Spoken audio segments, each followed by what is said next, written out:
kami ingin menyampaikan bahwa sangatlah disayangkan dalam pembuktian yang dilakukan oleh Puslap 4 ini hanya berdasarkan isu kemudian titipan penyidik. Ahli harusnya mengetahui dampak yang ahli berikan terhadap hasil ini kepada keluarga saya. Tapi inilah faktanya yang mulia. Tidak ada hubungannya dengan perkara 340 ahli tanyakan ke istri saya. Saya hanya bisa menangis, tapi diminta untuk melanjutkan. Dan saya melanjutkan karena saya takut dibilang tidak kooperatif dalam pemeriksaan. Bahwa saya sudah jujur kalau saya tidak melihat. Ya. Tapi di poligraf kok masih berbohong gitu aja.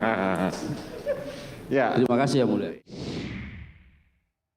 Tadi sudah melihat bagaimana 3 terdakwa di persidangan protes lah terhadap hasil poligraf ini. Saya mau minta klarifikasi dari Anda karena Anda juga bagian dari tim pemeriksa poligraf bagi para terdakwa kasus pembunuhan Yosua. Yang dikatakan oleh Ferdy Sambo adalah bahwa apa yang Anda tanyakan itu hanyalah pertanyaan titipan penyidik. Saya mau klarifikasi, betul itu memang titipan penyidik semua pertanyaannya?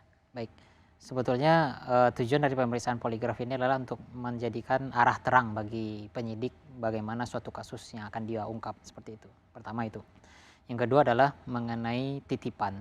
Sebetulnya baik penyidik atau klien yang meminta untuk dipoligraf, untuk meminta dilakukan poligraf, itu mereka memang meminta untuk suatu case tertentu. Karena memang penyelidikan mereka di arah yang terkait dengan poligraf yang akan dilakukan.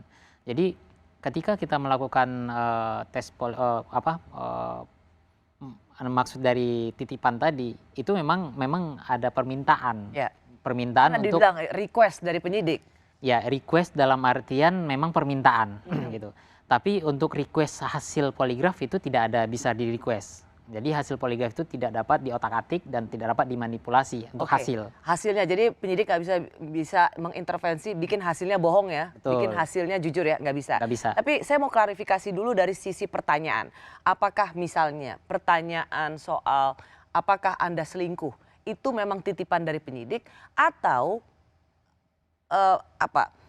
temanya itu memang request dari klien, struktur pertanyaan, bentuk pertanyaan itu murni dari para ahli poligraf. Baik, ketika ada pertanyaan misalnya gitu kan mengenai perselingkuhan, nanti tim pemeriksa akan menganalisa ini pertanyaan ini layak ditanyakan nanti atau enggak. Kalaupun layak, seperti apa nanti pertanyaan yang akan muncul.